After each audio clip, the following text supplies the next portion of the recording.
Numbers you could tilt it more. I mean, yeah, I wanted to get both of us. All right. It's just behind the scenes stuff. All right. Yeah, so that's cool. So, I sent you the list of questions. Yeah, I would have gotten those questions real quick. All right. So, everything cool? Yeah, man, everything cool. We Gucci. Like we 100 plus 10. Okay. Good. What's going on with you? Everything's good. We rolling? All right. All right. So, because normally we just start with cold openings for the algorithms, because oftentimes, before people used to be like, "Oh, I have a long intro," so I'm like, me and PG found a compromise because we didn't want to cut the intro short. We like our intro because everything goes be like tourists come down, they go to the beach, but they don't come over the hill to see where we sleep. No. Our nightmares is their fantasies. There you go. There you see. At the end of the day, everything's so cool, but.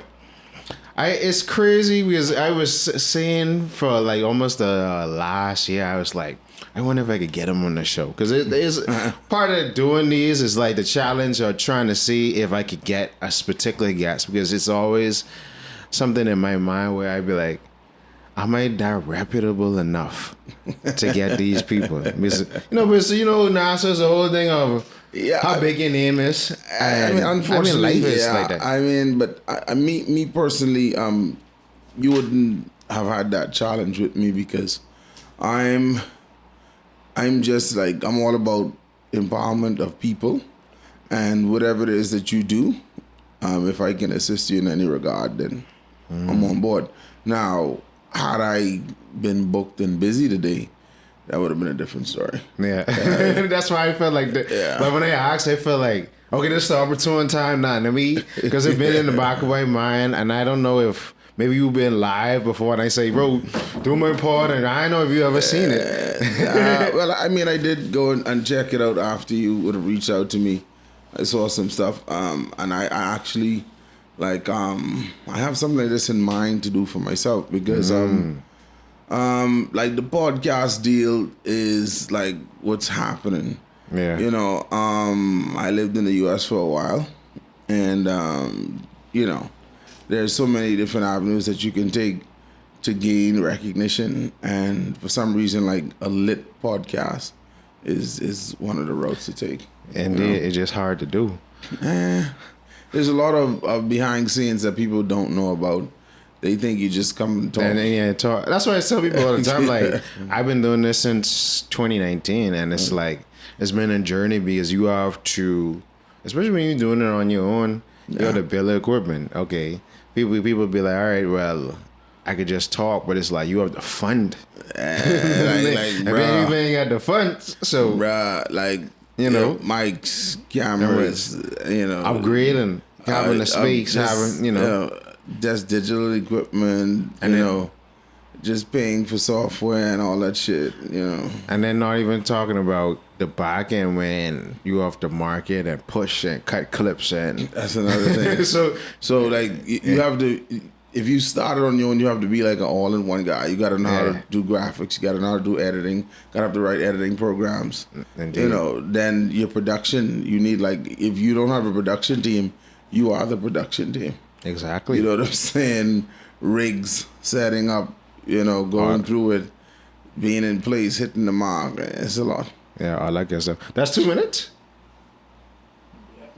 So now we would say, welcome to Erryting Kool, and then this is where we put the intro. Yeah, we don't want to do anything to scare your children. That's the last thing we want to do. We don't want to scare anybody. The tourists come over to chill on the beach, but they don't come over the hill where we sleep. We got nightmares and they got fantasies. No sanity, it's just insanity. My mommy hoping nothing happens to me.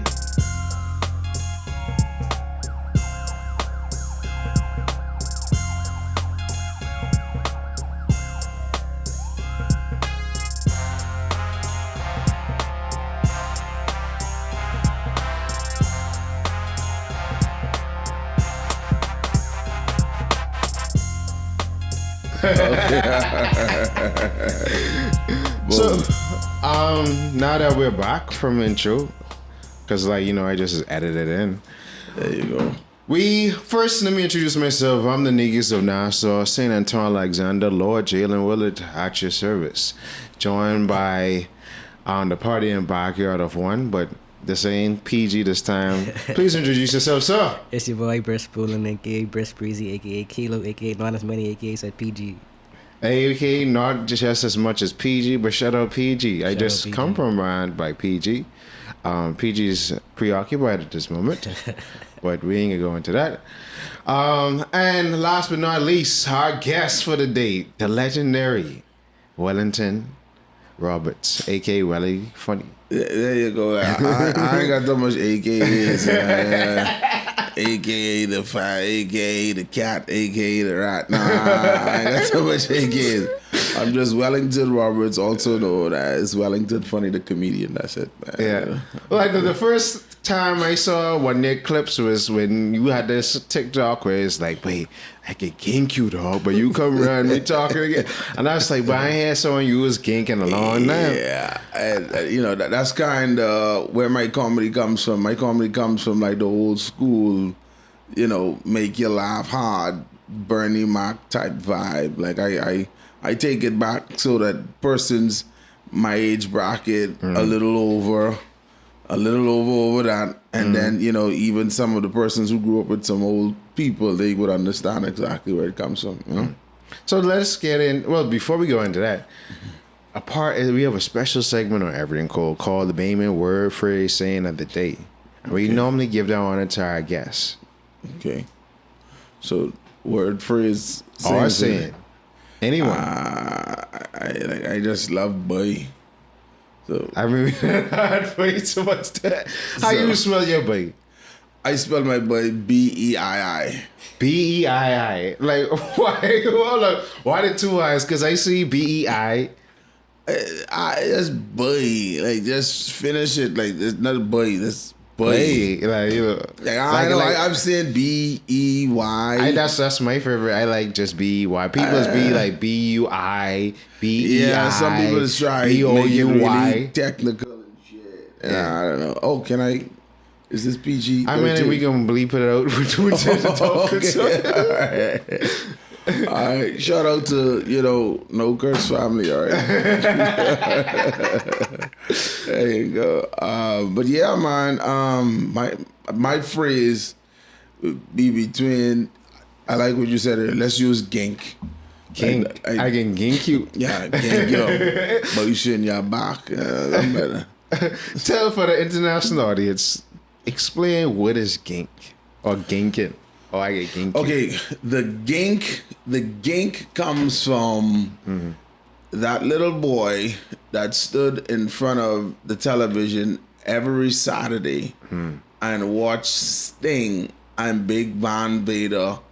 Sting would come down from the rafters on some type of device, come into the stage, and he would do a splash, and he had to move where he'd do his hand like this, and boom. That's the gink. Big man Vader grab you and hold you up and boom. And then when he come down with the elbow.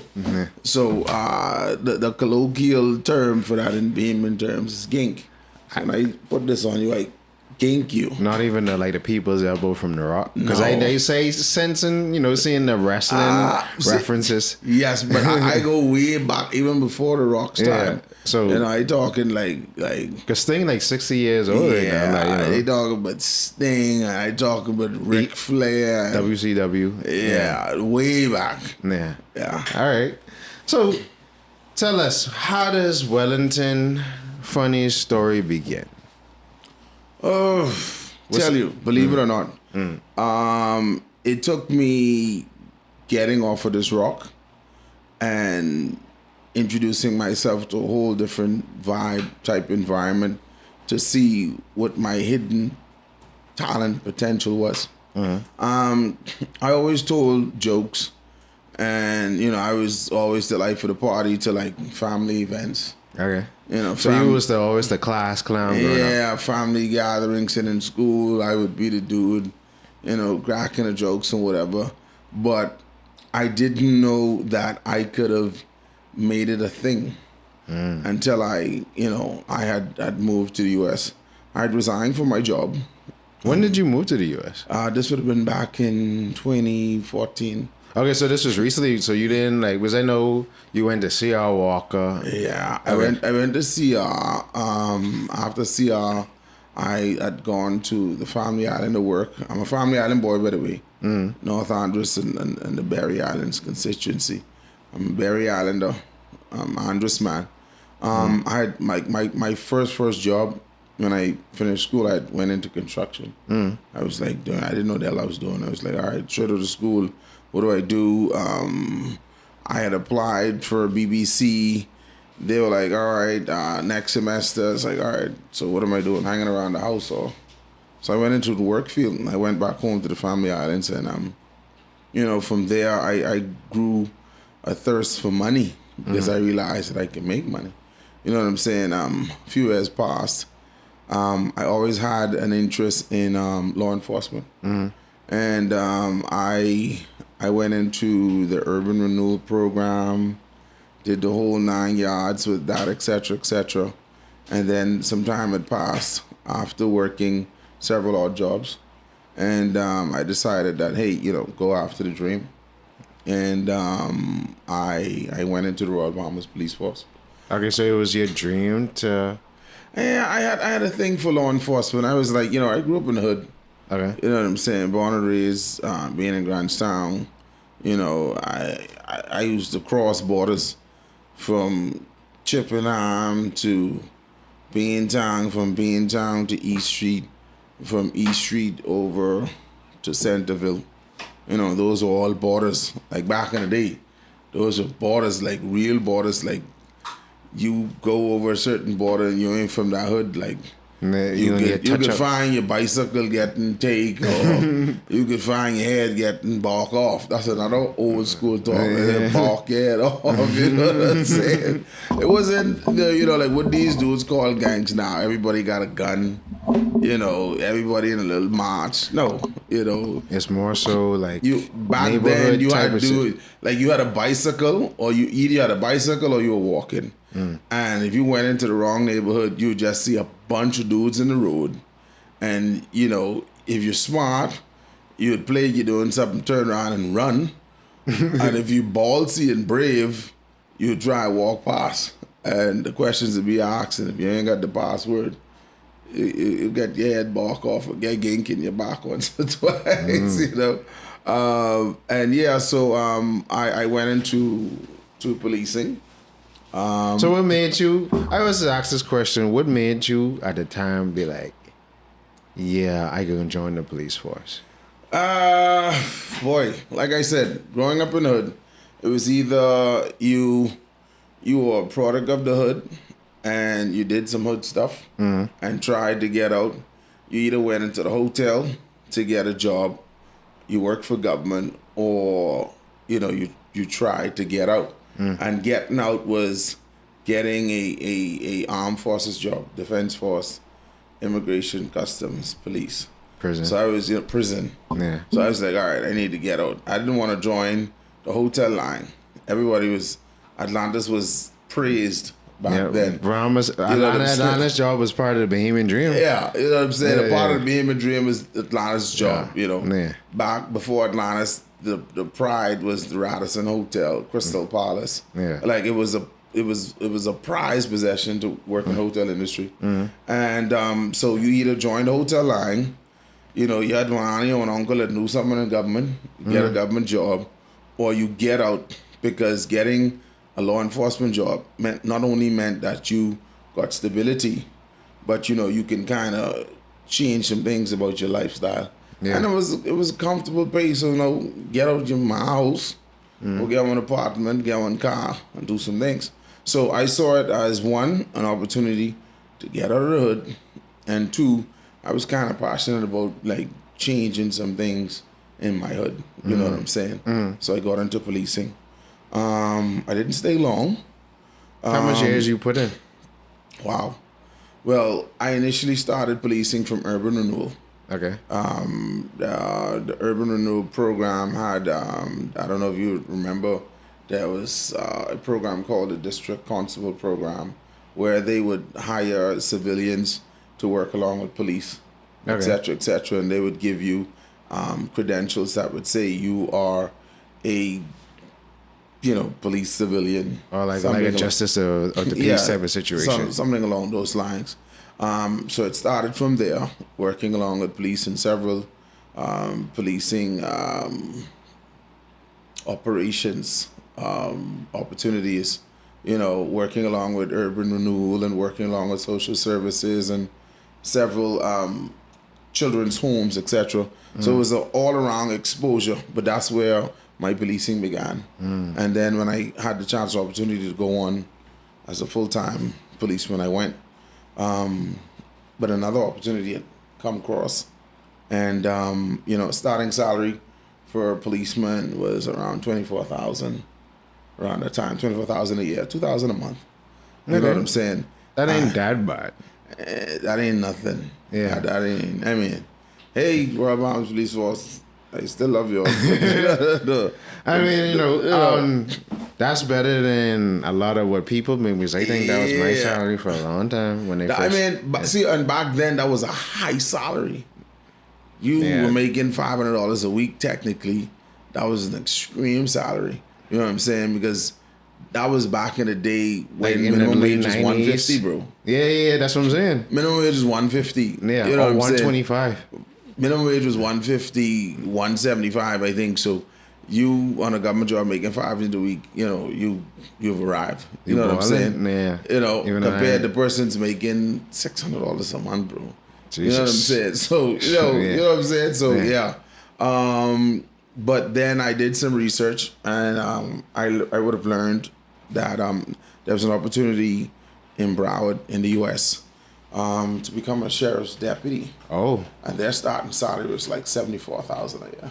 jeez. So it was like same deal, same training.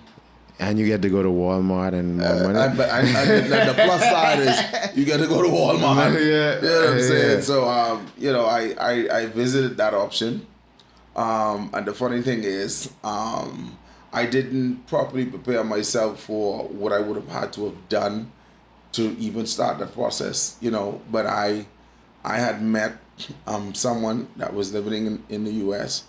and her and we kind of were gonna work out how that was gonna happen.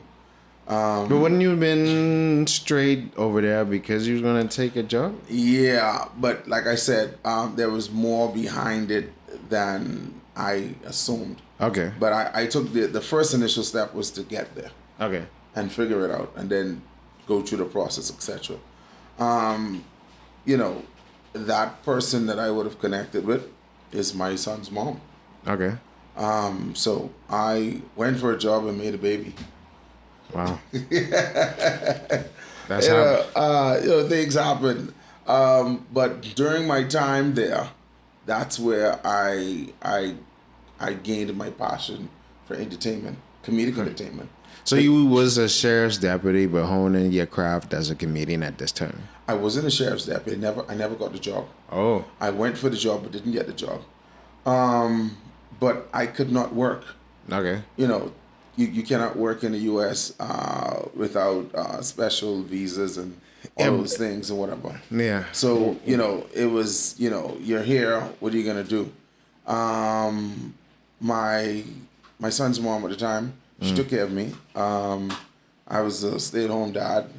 I didn't know that was actually a term until I moved to the U.S.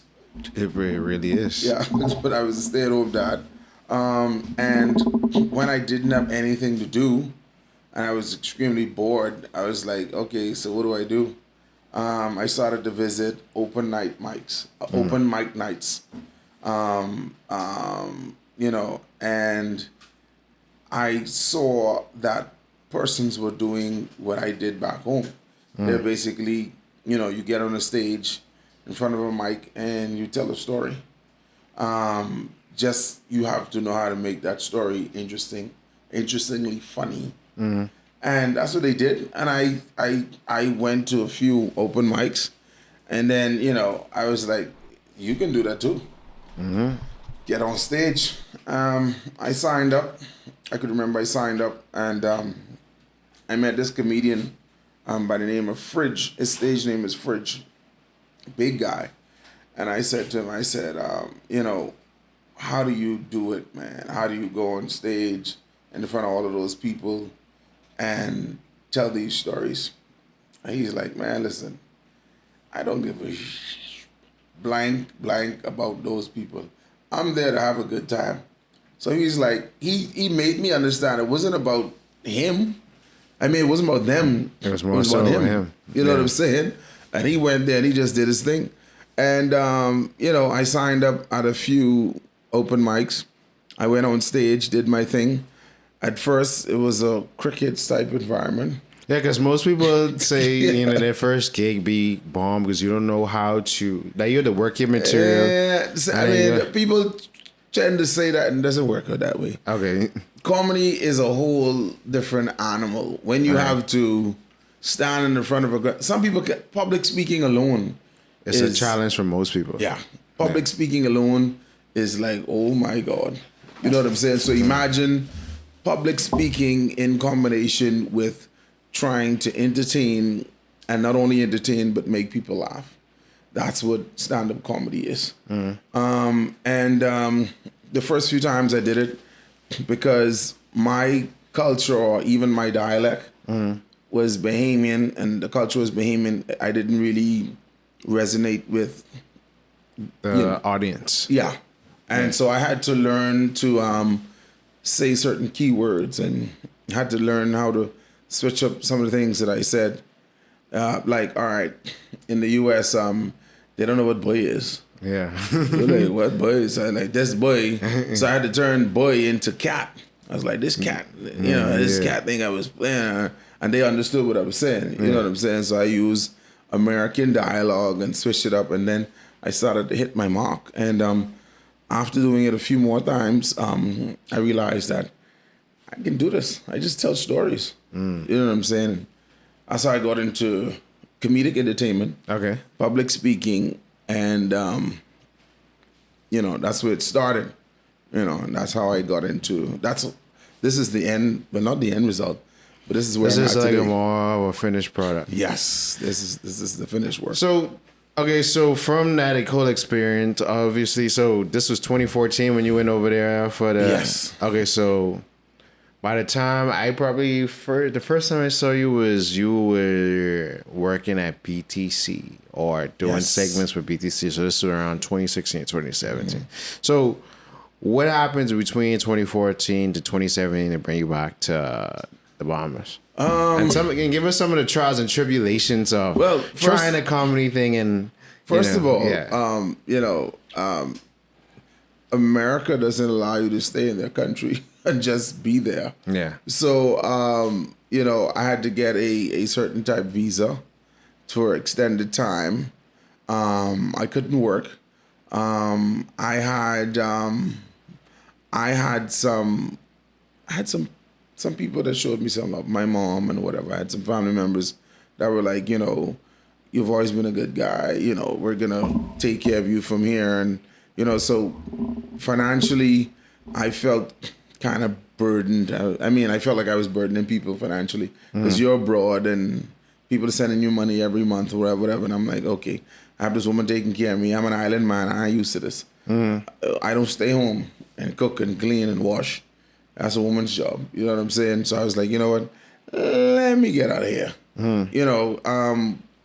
My son's mom and I, that relationship, didn't work the way we wanted it to work.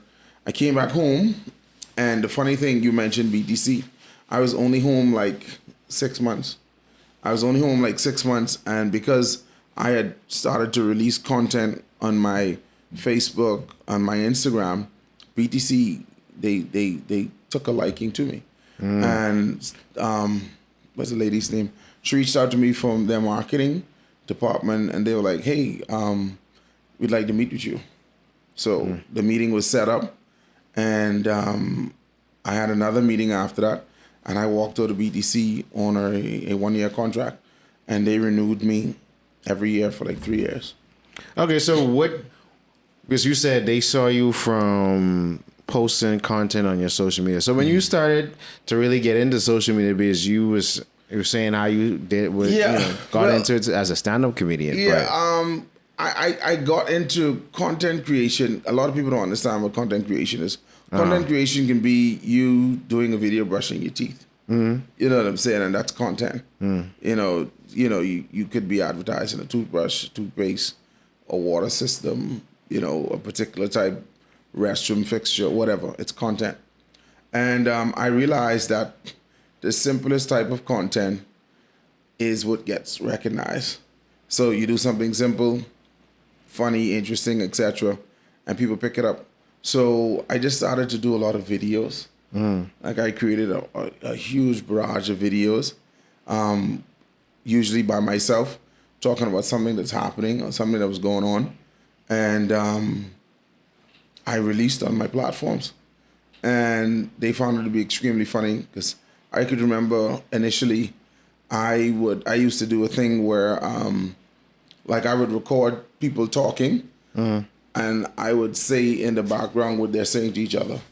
And I would release that. So two people would just be randomly talking. I'd be in my car, tinted glass, and I would have the camera on them and I would be having a conversation what they're having. And I would say the craziest things. And it was funny because that's not what they're saying. Yeah. But because they're talking and I'm doing a man's voice, you think I just play, Then I'm doing a woman's voice, you need to shut up. So it was funny, you know what I'm saying? And that type of content was recognized. And they brought me in and, thank you. Shout out to BTC, marketing department, Miss Carol, my good friend, Miss, Jesus Lord, I forget her name. But you know what I'm talking about, you. The pretty one, the pretty hair. She might not even be there no more. Yeah, no, she's still there. I saw her the other day. Okay. Yeah. So, what was the first time you go on viral? Because after the whole BTC thing, I mean, we could probably get in that segment, that topic line later. But, I was aware of you, subtly, but then it was like when you had the famous video when you were saying you have 10,000 followers and I went to check and I was like how, it was almost like overnight that happened. That wasn't even my first viral video. No, I know that wasn't your first. Yeah. So when was the first time you went viral? The first time I went viral, I think it was I had visited my son's school. I had visited my son's school, and my son would have been 3 around this time, maybe 2, 3 years old. And I visited my son's school, and the other toddlers were there. Children, if you want the truth or you want the hard truth, go in a room of children. They'll let you know. So I went into my son's school, and they were like, "Hey, Mr. Fat Man." I was like, "What? That's quite offensive." So they're like. And then they started to tell each other, him is the fat man. That's Chan's fat daddy. And him is eat all the Chan's lunch. Right? So I was like looking at the teachers so y'all didn't see these children calling me fat nigga. So they were literally just having a conversation about this fat man who's Chan's daddy, and him is eat all the food, and him is walk like this and do all that. Right? So I was I looked at the teachers and they were like, don't mind them, they're just kids. So I went outside and I did a live video. And I was like, I'd go back in there and I'd start kicking them down and I'd start body slamming them little children. But I was like, how dare they? And I said, my son and the two, I would grab two of them together and choke slam them or something. And I was venting, but in a funny way, because it's children. Yeah. The persons that were viewing it, they knew I was not physically go back and harm the children, you know what I'm saying? But for me to say it because of what they said, it was funny. And that video, that live feed video was about a 3-minute video. And that to this date has maybe almost 200,000 views. Oh, wow. And that was the start of the beginning. And, I realized that people found crazy things funny, but reality based. If it actually happened and it was funny, someone else is gonna find it funny too. You know what I'm saying? And that was my first viral video. Oh wow. So did that lead you to always do like these lives? Because so when did you end with BTC? This was like right before the pandemic? I ended with BTC like right before the pandemic. Okay. Like 2019. The pandemic, shout out to the Chinese and the snake and the bat, whatever do the thing. The pandemic is what shot me from maybe ranking number 14 to damn near number 1. Because during the pandemic, when everyone was at home and no one could move and no one could do anything, everyone went to social media. Yeah. Like, it was like, what's happening in social media? And that's when I started the DFWD show. The Don't Frig With That, the next word, show. And I shot that live sometimes in my bathroom. I shot that in my front room. I shot that in my room. I shot that in my car. And that show propelled me from the 5,000 followers that I was allowed on my personal page to starting a fan page. Okay. And the fan page propelled to like 200,000 followers. You know what I'm saying? But COVID-19, God bless the soul of everyone that didn't make it. But COVID-19 and the lockdowns, the pandemic shot me to where I am today. So, how did you feel crossing that threshold, having... Like, how you feeling in this moment of people finding, like, not only coming back home, but coming back home and feeling success? Because normally when people, the whole goal for most people that live, not just in the Bahamas, but live in third world countries, is to go to a first world country and make this big dream type of situation. And it's like, when that doesn't really happen, people sort of get depressed about it for a time and then try to sort of make something out of nothing, but begrudgingly do it along the way, because they still be sort of jaded, like, like I doing a little thing, but I have so many friends that have moved abroad to live the American dream or the Canadian dream, and they are crying to simply come back home to try and cruise, because success in America and success in Canada takes a lot. Yeah, and that's what people don't understand. It takes a lot. Yeah. Unless you are an extremely good athlete or some tech genius, like in STEM. You know what I'm saying? Yeah. You're gonna go. Remember, America already has their citizens trying to do the same thing that you're doing. Millions of people trying to do the same thing. You know what I'm saying? So you're not gonna go there and be something, significantly different, because whatever idea you have in your head, 10 million people have it in their heads as well. Yeah, and that's why I always tell like young creators, like everybody be like, yeah, I would be this in the States, but I'm like, I don't think you would be you in the States, because you like, it'll be hundreds of yous, because you think you doing something, but it's like, it probably 100 people just as good as you and probably 50 better. Bro, listen, it's like, the best thing you can do is go abroad, get the experience, get the know-how, get the knowledge, and then come back and refine it. And get the connection so you could always go back and forth. Yeah, that's one thing I can get. But trying to chase the American dream from the bottom up, or the Canadian dream from the bottom up, it's not as easy as people think it is. I know. I lived that life. I know. Like, going to school and being like, oh, I can try to get straight, and it don't happen. And it's like, but you see the pitfalls to where it's like, this ain't really what they trying to sell us, bro. I saw a TikTok. There was a girl that she was like, oh, go to the U.S., go to school, get your education, get your degrees, live the American dream. She's like, why did y'all lie to me? She's like, why do y'all lie? You know what I'm saying? It ain't that the bills easy. here are 10 times more. The traffic is 20 times more. The drama and mix-up is 50 times more. I should just stay home. No.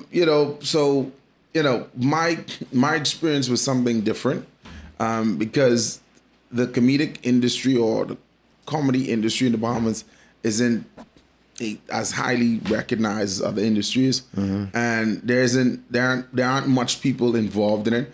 There's a lot of persons trying to get into comedy now. But comedy ain't easy, you know what I'm saying? And there are different levels of comedy, and that's where the problem starts. You can be a comedic content creator. You can be a comedic Actor. entertainer. You can be a comedic actor. But you can't be a comedian. No, but you can't be a comedian. Not only a comedian, you can't be a stand-up comedian. Yeah. Stand-up comedy is the hardest form of comedy in the world. That's when you have to do improv. Like, I kill it at improv comedy. You put me in front of some people and I see some stuff going on, and I got you. You know what I'm saying? I can do that. Scripted comedy. Some people are actually, because if you can read and comprehend, you can do scripted comedy, stage plays and all of that. You can do that type of comedy. You know, you can be a comedic entertainer where you make people laugh by doing, you know, scripted jokes or preempted jokes or whatever. That's cool. But stand-up comedy, you know, you can do some comedic stuff, but to be a comedian is something different. And we don't differentiate here in the Bahamas. Everyone's a comedian. Yeah, This but it's just he's made me laugh. Yeah, everyone's a comedian. I'm a comedian. You know, you're not. Because like people always ask my boy Kool if he's a comedian. I'm like, no, he's an entertainer. Like, you don't tell jokes. It's like, all right, like, but my boy, you know Sarge? Yeah. Okay. Because Ziano. people think Sarge is a comedian. It's like, no, he just make comedic and sketches. he'll tell you, Yeah. I'm not a comedian. You know, I create comedic content. I'm a comedic actor, but I'm not a comedian. And he's probably like, out of all of the guys in it, like, I'd call him right now and be like, hey, what's going on, my nigga? And we Gucci. I work with him anytime. That's my damn boy. Because he understands where he's at, and he'll let you know, this is what I do. You know what I'm saying? He's not trying to sugarcoat, or he's not trying to overstep his reach, or, you know, he this is what I do. Like, he called me, be like, hey, someone want me to like host a party, you want to do that? And I'd be like, all right, bro. He's like, I don't do that. Now, if they want me to create content, yeah, he'll sit. You gotta know your lane, bro. You know what I'm saying? Yeah. He'll sit in front of his laptop and he'll create comedic content from now till tomorrow. You know what I'm saying? And he'll kill it because he knows exactly how to hit the mark with comedic content. But you tell him to stand up in front of some people, he's not interested. You know what I'm saying? He'll do it, but you know that he knows where his lane is, and that's why I respect him. Yeah, because I've had opportunity to work with him on Island Luck ad recently, and then me and him just spoke 2 weeks ago. But we ran into each other twice in one weekend, like when we was at the award show over at Atlantis, and then the next day at a convention. But people like him and others, like, because I always know what my own lane is, or like people might be like, oh, you such a extroverted person, you should host, and it's like, no, bro, like I could do, I like doing this and that and that and that. I'm not forcing myself to do something that I don't want to do. And that's where the problem usually starts, bro. If you ask me to curate comedic content, I'd have to bring on a whole production team to do it. Improv comedy, on the spot, I got that. You know what I'm saying? Stand-up comedy, I got that. Want me to put together a comedic script, I got that. But creating comedic content like Sarge does, I would be lost. I physically be lost. If you ask me to do what he does, I tell you, call his phone and leave me alone, because I don't know how to do that. You know what I'm saying? No. That's his thing. Yeah. And I love him for it, bro. You know what I'm saying? But like in this field, you just have to know your lane, bro. Exactly. You know what I'm saying? So how did you, knowing and understanding your lane and understanding, all right, I don't necessarily have to be in the U.S. to gain success. How I felt just going from the first follower to the 10,000th follower. The first followers were probably my family. They were like, hey, my nephew, my cousin, my uncle doing something. You know what I'm saying? And it felt good. That person's like, hey, you're doing some good stuff. And then when it went to the 10,000, the 20,000, the 30, the 40, the 50, the 60, 70, 80, 90,000, That's when it got crazy. Like today, I can't go in a fruit store. I can't go in the wash house. I can't go anywhere public without someone doing this. Come.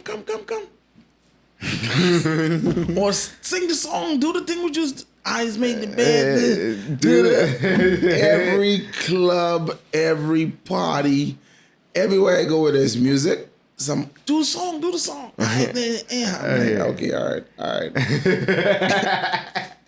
I'm like, It's a gift and a curse type of situation. I'm here with my family. I'm trying to have, dinner on the deck. Could we not do this right now? People, and I always watch like comedic content where comedians or comedic actors are like, people never expect you to turn it off. They expect you to be that person they see on TV or in their phone all the time. Not even comedic, even like, okay, like for me, I feel it's like we doing all kind of things. Like we cosplaying, doing this, being just performative. But when I chill in the quiet, what happened to you? Wait, something new. It's like, bro, I can't like chill. Like I don't feel like talking. Listen, so I definitely understand that. Oh, I went to go and pick up a check from a client's office the other day, and the secretary is like, I was like, I kind of told you guys I want a direct deposit. I don't know why I'm picking up a check. I prefer direct deposit. And I kind of had like a sour face because I was kind of pissed. Yeah. And she's like, I didn't expect you to be like this. I follow you and you're supposed to be funny and cheer. I'm like, you messed up my money. You human. Like you messed up my money. I have a problem. Like, and she's like, you have a bad attitude. I was like, oh my God. I was like, how do you fix this? You're smiling. I was like, you look like you want me to come behind there and make that chair do the thing of me. And she burst out laughing. I just walk off like, oh my God. Like, why? You know what I'm saying? This went from, could you not mess up my money and try to make you laugh? Do you feel like, I feel like when you threaten people with a smile, like they catch the seriousness, but they don't really take it too serious? Bro, listen, I don't know. Because that's what I'd be doing. I'd be like, hey, don't make me come in the back there for you. And then, okay, and then it's like, like, is he joking or serious? And it's like, all right, watch. Yeah, and I'm like, I literally have to do it all the time. Yeah. But Bahamians, we're not starstruck people. At all. We see a movie star, we're like, yeah, okay, all right. John Travolta or Jay-Z or okay, Beyonce, whatever. But when you're a Bahamian and you have some stardom, when you're a Bahamian local celebrity, it's different because they can relate to you. They probably know you. They went to school with you. Their kid went to school with you. Yeah. They know someone you know. They know your mother. So it's like real like celebrity type. You know what I'm saying? I'd be on a line somewhere, like just towing the line, like, whoop, I ain't nobody. And they'd be like, Welly, cut me up. And I'm like, there's like a lot of people here. Should I just come? They're like, come, don't work with them, come. And I'm like, okay. So like, it's be crazy. It's be fun at the same time. Shout out to everybody that loves me. I love you all too. Mwah. Let's keep the vibe going. You know what I'm saying? Most definitely. Actually, before I pivot to my next point, how do you feel about the title Bahamian celebrity? Because people, that's always a point of contention when people be like, what you mean Bahamian celebrity? Or like they say celebrity because of what? So I wouldn't put that title on myself because there's going to be some advocate that says, no, you're not. You know what I'm saying? I allow people to put that title on me because the fact of the matter is I do have a fan base. I do have people that supporters that support me. I do have people that generally love the things that I do. And the other side of being a comedic entertainer, a comedian, public figure, etc. The other side of it is that you create a space for people to go to when they're dealing with the toughest times. I've had messages from persons that said, you saved my life. And I was like, no, this Welly, right? This ain't who you think it is? Dr. Phil or something. And they're like, no, like seriously, you saved my life. I was in a dark place. I lost my husband. I lost my wife. I lost my child. I lost my job. I lost my home. And for every time that I felt that I needed to get away, I went to your page and scrolled your page, and you just made me laugh. And it's moments like that keep me encouraged to just keep doing what I do. You know what I'm saying? Because I've met those people. Some of them I've built relationships with, who like we have a great communication relationship because they view me as a place to go to get away. You know what I'm saying? So that's. So was that instrumental when you took the sort of pivot to becoming somewhat of a social political activist? Oh my God. Listen to me, bro. I will tell you this because that, I call it a stain. That stain follows me to today.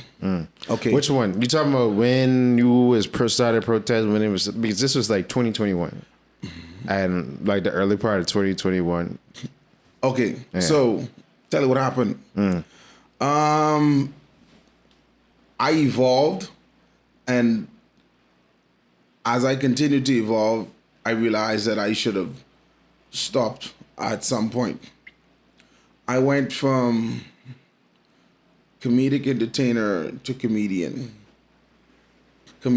to public figure to activist to political activist, to potential politician. Yeah. In the middle of that, I did charity. Okay. I had my own charity. It's called the Wellington Roberts Family Island Give Back Tour. What I did was, for my fans or my followers, that, because, some people genuinely, when you make them laugh all the time or they're entertained by you, they want to give you something. So a lot of my fans are like, Welly, man, send me a bank account or something, man. Listen, you just make me laugh so much, I wouldn't put $20 on your account. You know what I'm saying? And I was like, okay. But I didn't view it, like I didn't think what I was doing, I should have been paid for it, because I was literally just doing what I always been doing, just getting off and having a good time and making people laugh. So as money started to come in, I started to say, okay, let me do something with this money. And a few of my fans were moms that were going through hard times, dealing with children and not having food to eat and lights getting turned off and, rent not being paid, etc. So I started the charity, and I started to do care packages. Care packages turned into building supplies for persons that were still dealing with Dorian and Abaco and Grand Mama. Building supplies turned into rental payments, rental assistance. Rental assistance turned into light assistance. And I just had I didn't even know, persons from corporate Bahamas followed me. Because I thought, my crowd was, crazy people like me. But no, because eventually, I can tell you something was happening a lot behind the scenes. From my experience working with an advertising agency for many years, once in any district, when they see individuals have some prominence and following, you immediately be in distance view especially when it comes to campaign. So you be watched for a while and be like, all right, they're hitting this demographic and this is the same demographic that we want to hit. So then eventually you get a phone call and say, hey, well, we want to work with you in this capacity, blah, blah, blah, blah. These the numbers. This is what we're trying to do. Boom. And so that's how you it get happens, tracked, bro. Yeah. But listen, corporate Bahamas picked me up, and I started to get random calls from strange numbers, sometimes block numbers, unknown numbers, and they were like, hey, go at this place and pick up a check. You know what I'm saying? Thank you for what you're doing. We love what you're doing. Keep doing it. And I'm like, okay. What's your name? Don't worry about it. Just pick the check up. I'm like, all right, cool. terrorists. I was like, okay. You know what I'm saying? So, and that started to happen. And I just took the money and I started to give it back to the people that needed it the most. So for me, becoming that person that was assisting with the life of others, person started to ask me, hey, how about you speak up for us as well? And that's how I got involved with the whole deal with the Atlantis employees that were laid off temporarily, and they basically just wanted to get paid. They were like, hey, don't leave us in limbo. Give us our package deals. We're going to leave your company alone. We have bills to pay, et cetera, et cetera. So I went from charity organizer to advocate, political advocate, and I just spiraled into politics. I was like telling a joke one day, and I was like, you need to stop laughing and start taking care of your country. And people are like, what? So, I think you could do both, because I think a lot of the comedian, like the greats, like a Dave Chappelle, have turned his comedy into social commentary. They are advocates. Yeah. This cat took it to the next level. I went from an advocate and went straight into politics. You never see Dave Chappelle like, vote Dave Chappelle. Of course. You know what I'm saying? Right. It'd be like, vote Trump or vote Biden. You know what I'm saying? But I took it to the next level. I was like, vote for me. Okay. You know what I'm saying? So that was taking it to the next level. And I found that I was fighting a battle. I was fighting a battle internally because on one hand, I wanted to advocate, fight. I wanted to be in place for others and see the betterment of my communities. And on the other hand, I just wanted to tell some jokes. I wanted to laugh. But you don't think you could have done it? No, because probably not right now, but maybe in the future where you could be like, well, I old enough, I seen enough, I give. See the balance. The balance. The most I can do, and the most I think I'll ever continue to do, is be an advocate. Okay. Going into the political arena again, no. I gave that nine months of my life, and within that 9 months, I would have exhausted about at least 38K, bro. Wow. Just when you get into the political arena, first of all, you need some money. Yeah. You need plenty of money. Yeah. You know what I'm saying? You don't need That's why me and Chris is always talking about this. I was like, it was one point in time, I was like, I want to be Prime Minister of the Bahamas. But then I was like, hold on. I got to do a bunch of cronyism. I got to toe line. I got to do all that. I say I'd rather just pay the person and be like, we can fund you, do what I want, and call it a day. Going into the political arena, you become people's fathers, brothers, pastors. You become their landlord. You become the person that they want to fight for them. You become their children's godparents. You become everything, because now all of their problems are yours. And usually most issues can be taken care of with money. So give me money. You know what I'm saying? I'm going to vote for you. Give me money. Yes, you know what I'm saying? I'm going to vote for you. Give me money for my son. Give me money for my daughter. I'm going to vote for you. Give me money for my life. I'm going to vote for you. Give my landlord some money. You know what I'm saying? So it was like it just kept going, and I'm laughing about that. You know what I'm saying? But if you speak to the average politician, they'll let you know. You need some money. You know what I'm saying? Money. Even when even if you just want to do like a back to school, you want to do an event in the community. You want to bring persons together. It takes money. You know what I'm saying? And in political season, it's not like if you and I were to get together and try to pull off an event and we seek sponsorships. We're just two guys. You from your side of the fence, me from my side of the fence, coming together to do something awesome. We can seek sponsorships. When you become a politician, you can only get money from people that support what you're doing. And usually they want to go with this party or they want to go with that party, and they're not interested in you. And when I ran as an independent candidate. I wasn't under any of the big machineries. Yeah. So it was like, okay, I'm a PLP. I ain't giving you no money. Goodbye. You know, I'm in there for them. I ain't giving you no money. Goodbye. You know, all right. So what are you doing? Yeah, at Bahamians, for some reason, because they're not used to you being in that space, they say, oh, you're doing your little political thingy. No, bitch. I try to change the country. What do you mean? What do you mean? Like, what do you mean? My little political thing. What? I'm out here trying to change the country. I'm fighting for people. I'm putting myself on the line. I'm maxing out my debit cards, my credit cards. I have no money. I sold 2 cars. I gave this person my phone. Oh, you're doing your little political thing. No, I'm trying to change the world.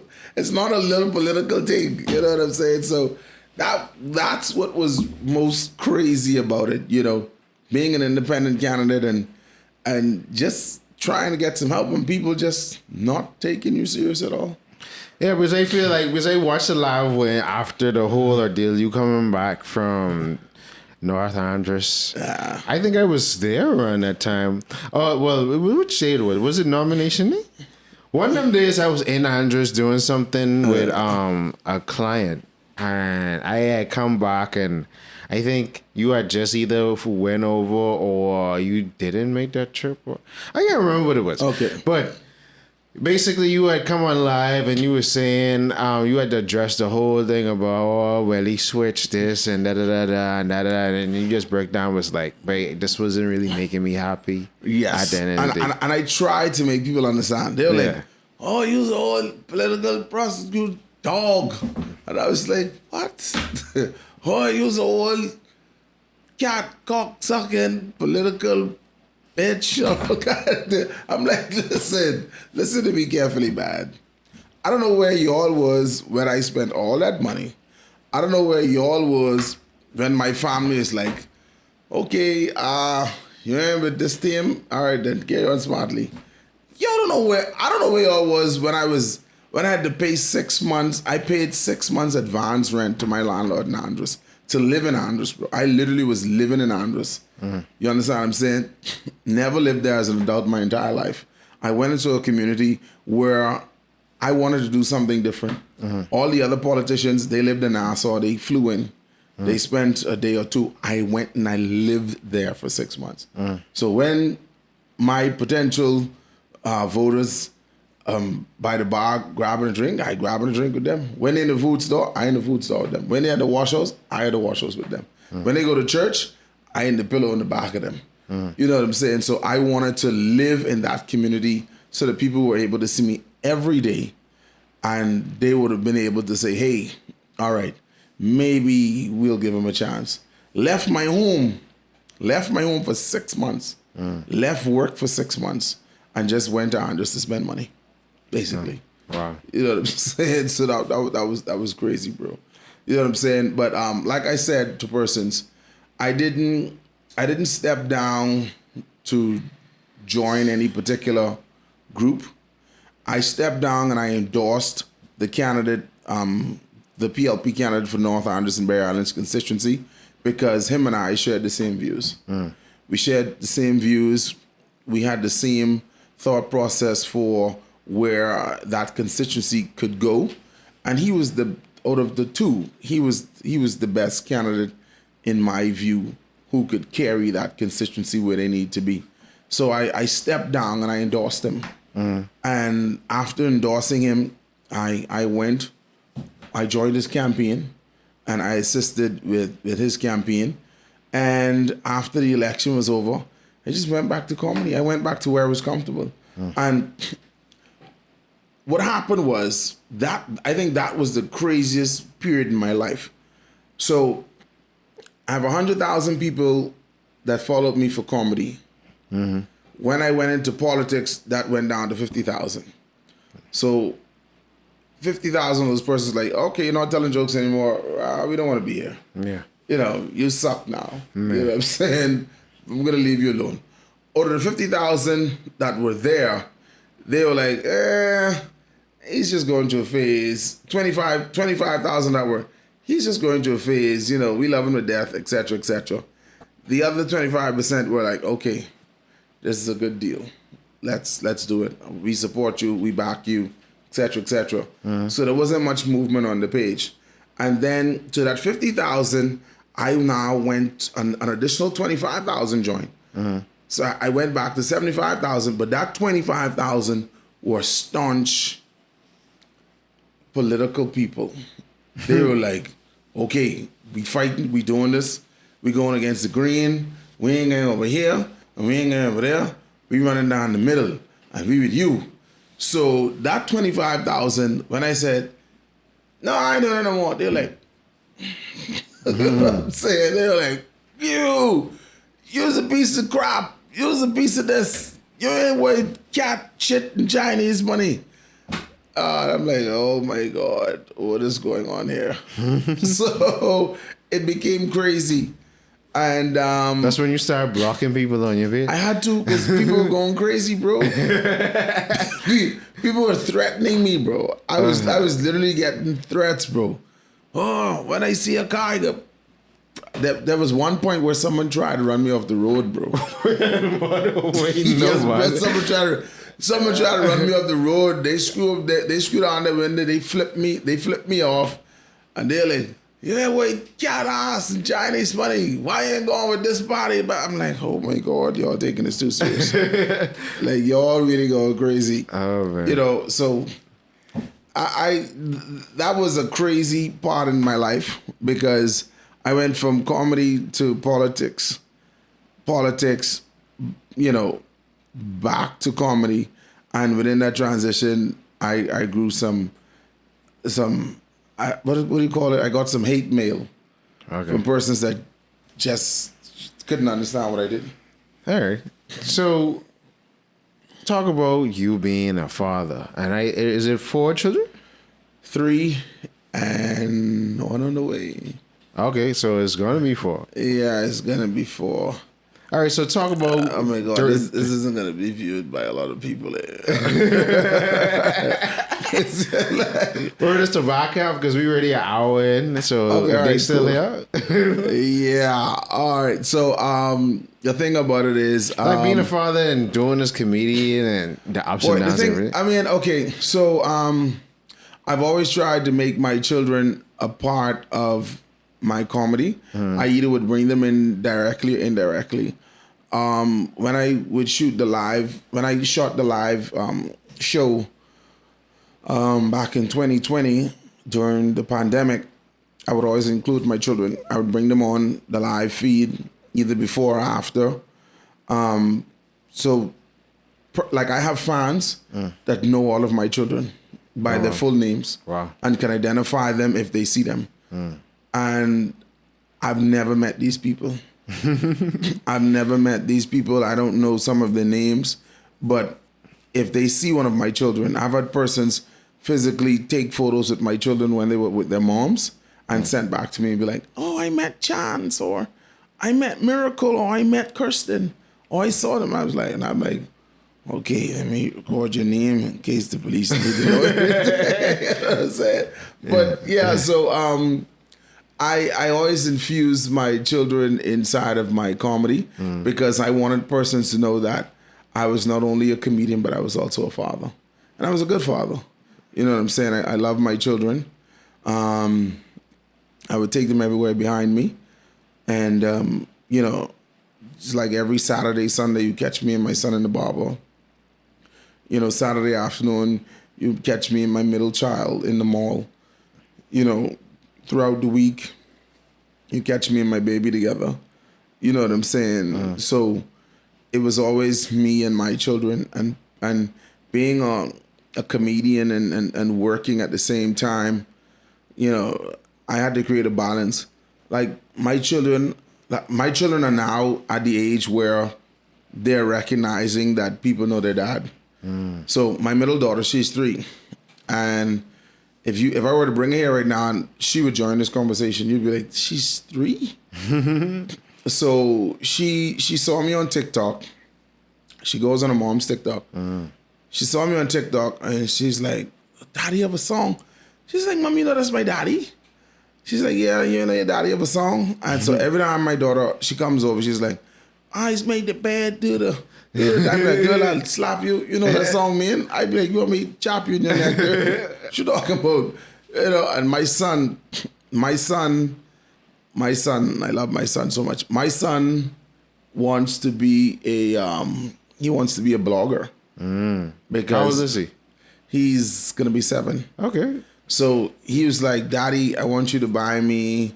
He wants me to buy him a cell phone with the stand and the ring light, and he wants to start his own YouTube page because, and all of that is, he was inspired by watching me on live videos and his mom showing me on live videos, and he always, because a big part of my content was I did like a food tour.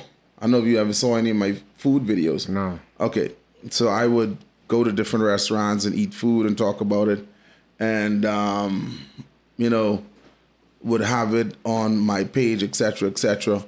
And I do live feed videos around certain restaurants. So he wants to be a blogger, and he like when he's eating his food, he'd be like, Daddy, record me. I'm like, hey, this is Chance Roberts, and I'm at my daddy's house, and we're having chicken and potatoes, stuff like that. You know what I'm saying? And that's his blog, because he saw something that I did. You know, so yeah, I always included my children in my comedy, man. You know? So you mentioned this song. How did you come up with this? Like I see the whole viral video, and then I was like, this.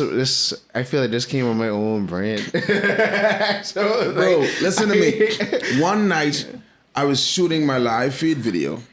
I feel like I don't know if it's that live, but one live I watched to the full thing and I saw something you did live, and then I was like, oh, this is gonna go viral, and then it did. Let me tell you what my fans would do. Yeah. And I didn't even have to do it. My fans would come on my live feed every night and then clip the funniest portion.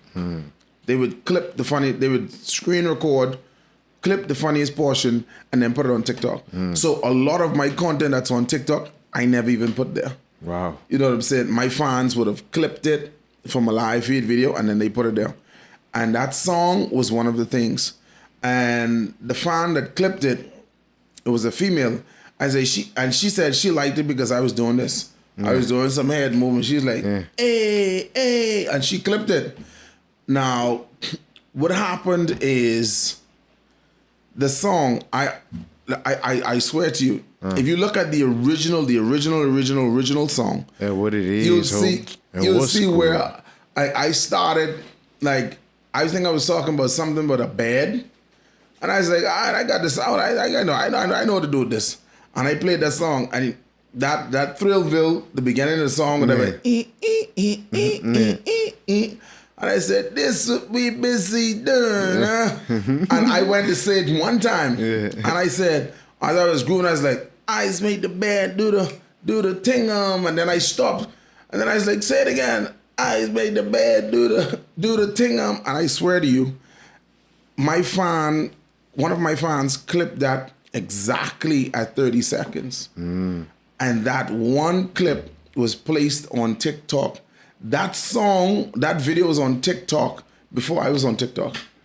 Yeah, because I think because of that made me join TikTok. Yeah, because I seen other videos from 2020 of you on TikTok, but I think it wasn't posted by me. Yeah. So that video made me join TikTok because I heard persons talking about TikTok. I even heard Donald Trump talking about TikTok, how he's gonna block TikTok in the US because it's a Chinese app, etc., yeah. and it takes information, etc. I was not into TikTok. My claim to fame came from Facebook. Yeah. My Facebook live videos. TikTok was something I was like, what is TikTok? You know what I'm saying? And now today on TikTok, you know, I think I'm up to maybe 15,000 followers, and I'm up to about 80,000 likes or something like that. Yeah, okay. And this would have happened in the space of a few months. Because here was your content been circulating, so now it's like this the person there. Yeah, this your boy. They're like, oh, this your boy. I was not on TikTok, bro. That video caused me to join TikTok. And that video went viral to the point where that same song clip that is played in Atlanta clubs, that is played in Canada, clubs in Canada. Wow. That's played on the Family Islands, of course. One of my friends, he was like I think a cousin, he was like in Texas, in a club, and he's like, bro, they playing your song. I was like, what? And he held his phone up, and there's this huge club with this huge stage, and they playing my song. You know, I'm like, what? I'm like, that's crazy. And it's a 30-second clip. Yeah, because what people started doing is taking TikTok phenomenons and playing them in the club, and people do the dance or Bro. you know, like. And then I don't know, I'm sure you know Daddy Whites. Yeah. Okay. So Daddy Whites came to me, he's like, bro, the song is extremely hot. I want to do something with it.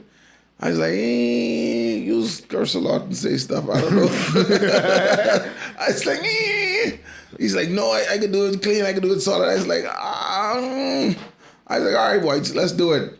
So he took the clip and he just wild out with it. When I heard the song, I was like, I said that you were going to do something like that. You did exactly what you said you're going to.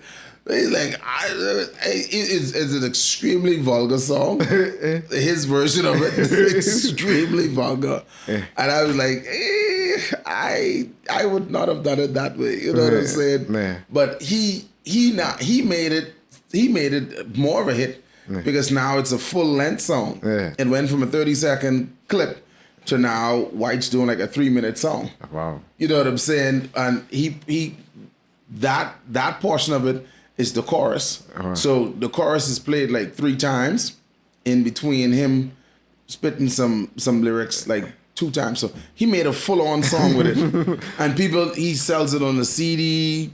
People play it in their cars. Wow. But the original content, the original clip was something that a fan clipped from a live feed video and it went viral. And that's how it started. But speaking of you performing this song, it's the first time I saw you perform at Junkanoo Village. Bro. Like they brought you up and you was like, eyes make the bed. Do the thing up. And bro, listen to me. And what it is. Listen, like I've been on like concert stages performing that 30-second song. They're like, boy, do the song, do the song, do the song. I'm like, it's only 30 seconds. They're like, do the song. I would be at an event hosting. I have nothing to do with nothing. And because the DJ knows who I am, man, he's out here, and then everybody be like, do the song. And I'm like, I came here to host. These persons are Christians. What are you talking about? You know what I'm saying? So did that part was okay, because I know you've been the face of this underground fight club stuff that's been going on. Oh my God. And you was announcing disclaimer. Disclaimer. Hey, disclaimer. Oh man. All right, so tell us how you get caught up in it. Because I work at Eyewitness News, ILTV, for As Be Girl. And I be telling like someone need to do a story about how the growing under like fight club culture that's brewing inside of Bahamas. Okay, so it's a celebrity fight club culture. Nobody seen other people start because they seen that. They start putting their little things together in the bar. Listen to me. So dudes randomly call me and be like, hey, I won't fight my cousin. You think you can like what? There's a tattoo artist that called me. He's like, hey, I won't fight this other tattoo artist. I'm like, maybe you should go and tell him you want to fight him. And they're like, no man, I want you to set it up like so we can do it in the ring and we can be like one tattoo shop against another tattoo shop. And I'm like, all right, bro, let me see what's going on. I'll figure it out. The whole Whites Bobotino fight, which was the first fight. Y'all hyped that up because it was like everyone was like they gonna box for real or they play fighting. But bro, listen to me carefully, bro. Let me tell you how that gone, bro.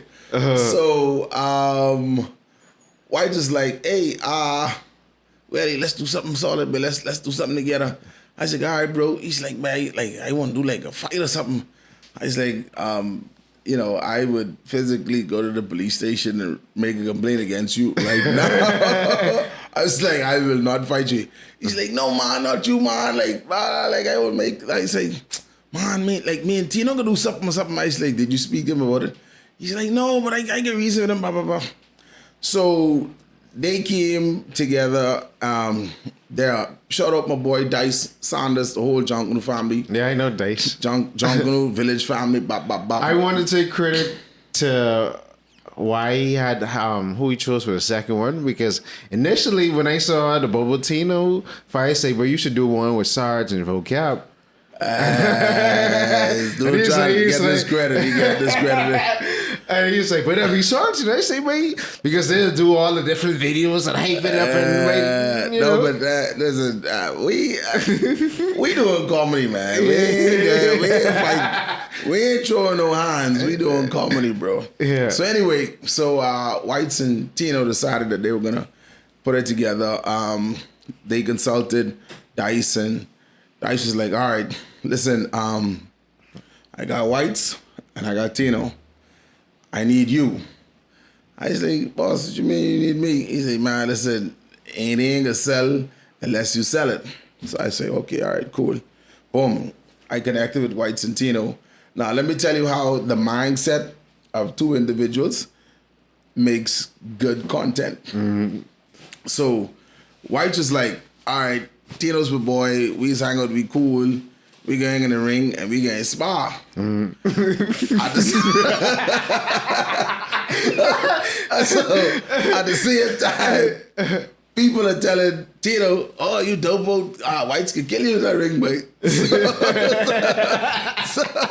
So Tino's like, you kill me? What? But let me go learn how to like box with you. And like, what people don't know, Tino was actually training. Oh, that's why he was in that blow. No, he was actually training and he was actually consulting a real boxer. Oh. And Bobo Tino was physically training, while his wife was like, yeah, that's my boy. We getting there and sparring and everything good, mate.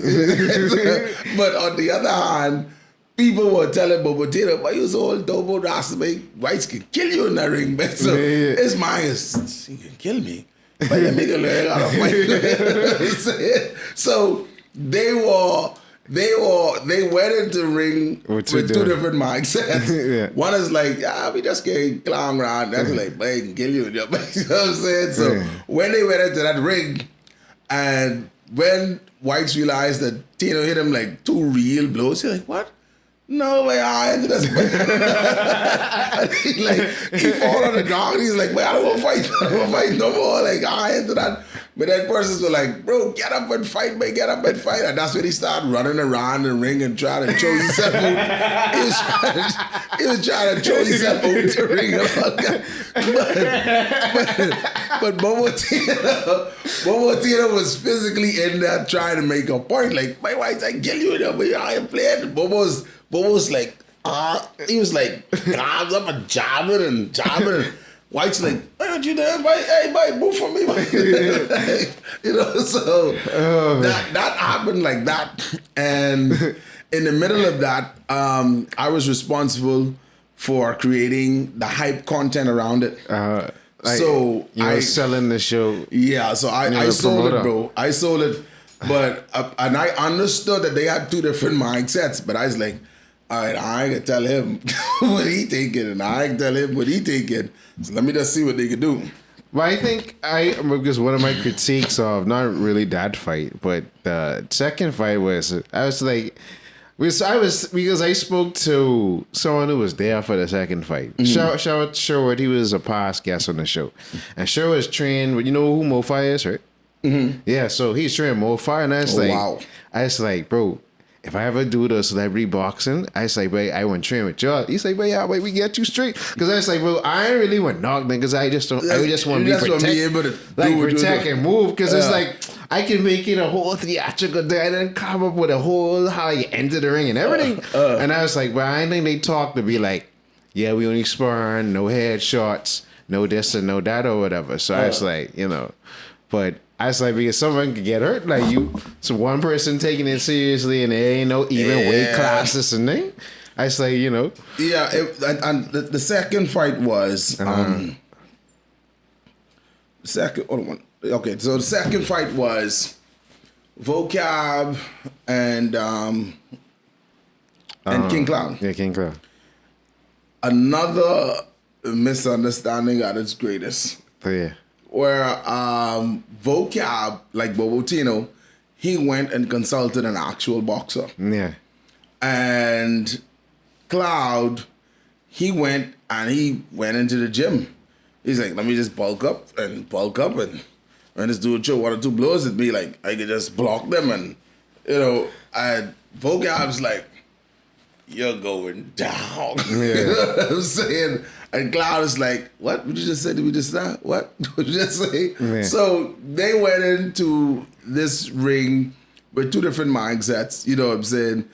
He went and he did the whole theatrics.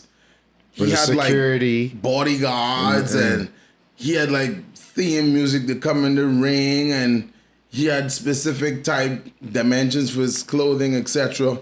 He was like, you know, he did the whole Mayweather deal. Yeah. You know, Vocab was like, you know, I'm bringing my Grammy, my granddaddy, my mommy, my daddy, my cousin. Like, I want my family to see me knock this dude out. Yeah. And they, you know, they went in there. They did their thing. You know, King Cloud lost. I don't even know how you lose a match at a celebrity, but like that ain't even supposed to be. This is a celebrity boxing one. This is what I'm saying. A celebrity boxing match is supposed to be, you know, for charity, and then you know, just like the Tyson and Roy Jones fight. Like, yeah, Tyson get an argument, but it's like lift him up. Okay, let's continue go to rounds, and then you know. I mean, see, these dudes, boy. They like somebody always will fight for truth. Somebody, Tito don't want to fight for truth. Vocab will fight for truth. And like these niggas really will fight for truth. like, and with this third one that's set up, Ken Starr and Rose Seguin. Rose Seguin will fight for truth. He will like they like, and I think that's what makes it really interesting, because somebody will fight for truth and somebody just coming in there like the clown around. Like, hey, buddy, take your time. But you can't play with boxing. That's why it's like. That's what I'm thinking. With this next one, we're gonna have to do something different. No, just tell people, hey, no headshots, and then just spar, touch, and move. That's all. We're gonna have to do it different, because somebody always will fight for truth. Yeah. You know what I'm saying? And that's where the problem is that. That's where the problem is that somebody really will fight for truth, and the next person just sit there just clowning, and the problem is that, bro. And that's how, you know, because I was like, how so Vocab was swinging, and I was like, he's swinging wide. I'm like, if that was a real fighter, as soon as he swing wide like this, is 1-2. But see, that's what I'm saying. And see, but King Cloud didn't use what he had at an advantage. His height and length. His height and length. Yeah. He wasn't even supposed to let Vocab touch him.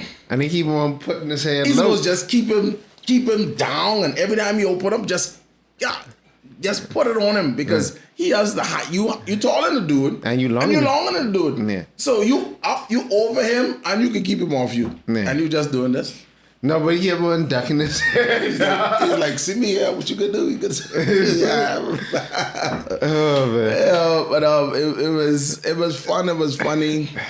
It was kind of not funny. Yeah, because he was out, and it was in no ambulance. It was like, well, the thing about it is, and that's why I'm saying we're going to have to clean it up a lot. We did have medical professionals there. Okay. We had 2 trained EMS on staff there for that night, and one of the persons that went into the ring with King Cloud, a part of his management team, he's an EMS. Mm-hmm. So we did have EMS on scene, but for the next one, you know, according to how we do this, we're gonna do some things differently. Have you gotten like pushback from the Boxing Federation for this stuff? No, because it's celebrity boxing match. It's we're not tapping into their world of trained fighters. Okay. Young trained fighters who could potentially go into, world competitions. We grabbing two jackasses and we put them in the ring.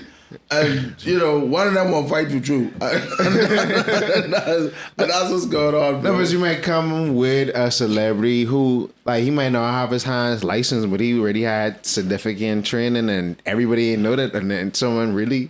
Well, that's what I'm saying. Yeah. But we're gonna have to clean this up a whole lot.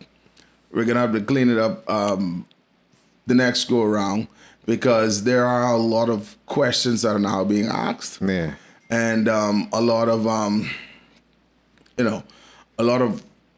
comments are being made. Yeah. So we're gonna clean it up.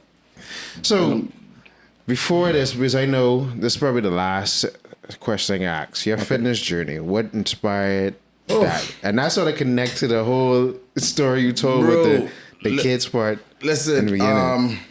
So for persons that know me personally, over the past 2 years, I've had this condition with my left foot. My left foot, it swells. It swells, and I don't know why it swells, and then it goes down, and then it swells and it goes down, etc. I got all sorts of different tests. It's not hypertension. I don't have what they call it, Gout? fluid, or I don't have gout. Any of those things. I did all the tests. It's just some sort of I found out what it was, but there's an issue with my veins. The circulation. Yes. Okay. So what happened was not even circulation, because circulation of veins, you can wear suppression socks and you can do surgeries and stuff to correct that. What I found out I have is something that's called a leaky vein. What happens is when I stand on my feet for long periods of time or I walk for long periods of time, there's a vein that has like a drip, and it drips the excess fluid from the veins that's just supposed to flow around my body. It drips, and gravity pulls it down. Okay. All right. The corrective surgery is like $5,000. I think I'm gonna do that like maybe end of the year. Okay. But it's not anything that is detrimental. Okay. Only thing that's gonna happen is I'm gonna have the deformity in the foot. So before I learned all of that, I was like, okay, I don't know what the hell's going on. I did all these tests and no one can figure out what's going on. So let me go to the white people. It's like, let me go to white people, find out what's going on. So I took a trip in the early part of this year, or mid part, recently. I took a trip and I spent like $1,500 to learn that I have the leaky vein situation and it can only be corrected via surgery. And on top of that, basically doctors like, hey, fat boy, stop being fat. You know what I'm saying? I was like, okay. So you need $5,000 and we throw in insults. All right, that's fine. All right. But he was like pretty cool. He's like, listen, the nutshell of it is, the bigger you are, you're gonna have issues. That's just what it is. The more body mass you have, you're just gonna have issues. Yeah. You know what I'm saying? And he said the good thing is that you don't have any of the regular issues. No hypertension, no diabetes. I don't have any heart issues, any of those things that are related to obesity. I don't have because all my life, and I guess I can praise my mom and my grandma. Shout out Grammy, shout out mommy, boom. They learned early that I had a love for vegetables. So I would always eat lots of greens, in particular broccoli, cauliflower, and stuff like that. So all my life, even though I was eating everything in sight on my seafood diet, see the food, eat it. I always took in a lot of greens, whether it was a salad or just greens. I always ate. So my weight was part fat and also part muscle. It wasn't just straight fat. You know what I'm saying? It was part fat, part muscle because I always maintain the balance. So, basically, doctor's like, you gotta lose some weight. And then he said, for the surgery to be successful, you're gonna have to lose some weight because after the surgery, you're gonna be off your feet for like about 2 weeks. Responsibly, he said 1 week is fine, but 2 weeks just to make sure. You know what I'm saying? And when you're on bed rest for like 2 weeks, you can't be big because you only get bigger. You know what I'm saying? So he's like, manage your weight. So when you have to do this bed rest, I'm gonna do some therapy. Just probably get on treadmill maybe twice every week or whatever, and then go back to bed. You know what I'm saying? So he said you have to lose some weight. So when I came back, after spending my money, learned that I'm fat. I don't know why I just didn't look in the mirror and say myself 1,500. But after learning that, I needed to get my stuff together, I changed my diet, and I started a keto diet. Okay. That's what my boy Julian did too. Yeah. The keto diet's principle is basically meat and salad or meat and vegetables. No starch, no rice, no pasta, no potatoes, nothing that could turn sugar. Yeah. So it's rice, pasta, potatoes, and something else. What's the other one? Rice, pasta, potatoes. Any starch starch or related carbohydrates. Yeah. So I removed those. Like bread? Bread. That's what it is. Sorry. That was the last one. Yeah. So it's bread, rice, potatoes, and pasta. They enter the body as starch and then they break down to sugar. Sugar breaks down to fat. So I had to learn that certain things you put in, the reason why it stays is because of. So after I started the keto diet, a few trainers had reached out to me. They're like, all right, we see you trying to get yourself together. Would you like to do this? Would you like to do that? I was like, all right. There's another dude that reached out to me. Let me see what's going on. The best deal that I got was from my trainer, Kumbe Smith. Big up Kumbe, best in the business. And everyone was offering me like 2 weeks of training, 3 weeks of training, a month and a half training. Kumbe's like, we going whole 9. Let's do 90 days. 3 months. So I was like, all right, I'll jump on board with that. And we did the 90-day challenge. I lost like 40 pounds, like 36, 37 pounds. And it was awesome. I was able to fit in some clothes that I had in the closet for like 3-4 years that I couldn't put on. The tie was leg portion was too small, or the arm portion was too small, or whatever. And, after doing that, I learned that I can do it. The last time I trained intense like that was when I was in training back in 2014. You know what I'm saying? And my body was on low from then. So 2014, extreme exercise. 2014 to 2022, just being fat. And then extreme exercise again. My body said, hey, nigga, slow down, bruh. You got some weight on you. And I had to push through it, bro. And pushing through it gave me the results that I wanted. I removed a lot of sugar. Like on average, like Bahamians, we drink like 2-3 bottles of sodas, 2-3 Mystic, Kool-Aid, a cup or two of Kool-Aid, and that's just one day. Yeah, you already drink a bag of sugar a day. You know what I'm saying? And that you just putting the sugar in, you know what I'm saying? And the human body is so amazing. Like if you eat all that today and you don't eat tomorrow, your body stores what you have as reserves to say, we don't know where the next meal is going to come from. So we store the sugar. And as the sugar is stored, it turns to fat. And the fat always grows around your stomach, your thighs, your back, lower abdominal, and your ass. So you be putting on some weight everywhere where you don't want it. You know what I'm saying? And that's what happened. And I started a weight loss journey, and I pushed through with it, man. Yeah. It felt good. That's good. Yeah, man. But this has been a lot. So much. Yeah. You tell your whole life story. When we put this out, just tell them. You want to know the life story of Wellington Roberts? Yeah, this was going to edit some of that stuff.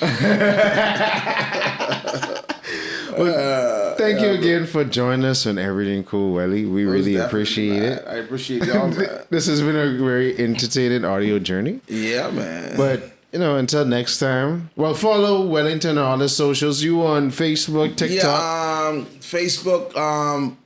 My fan page was hacked. A lot of my fans, the fans that I had, the 200,000 plus, and this is the next thing why I hate politics, bro. During the political season, my page was so influential that I don't want to point any fingers, but y'all know, y'all hacked my page. A group of people allegedly hacked my page and locked me out. Wow. So my 200,000 plus followers, they haven't seen me on my fan page platform in months. More than months now, almost a year. Yeah. Almost a year. So I haven't been on my fan page platform in almost a year. So I reverted back to my personal page on Facebook, which is the Wellington Roberts page. On Instagram, it's Wellington Roberts Comedy. On TikTok, I'm Wellington Funny 242. Those are my platforms. Okay. Yeah. Well, until next time, we can see y'all later. Most definitely. Yeah, see.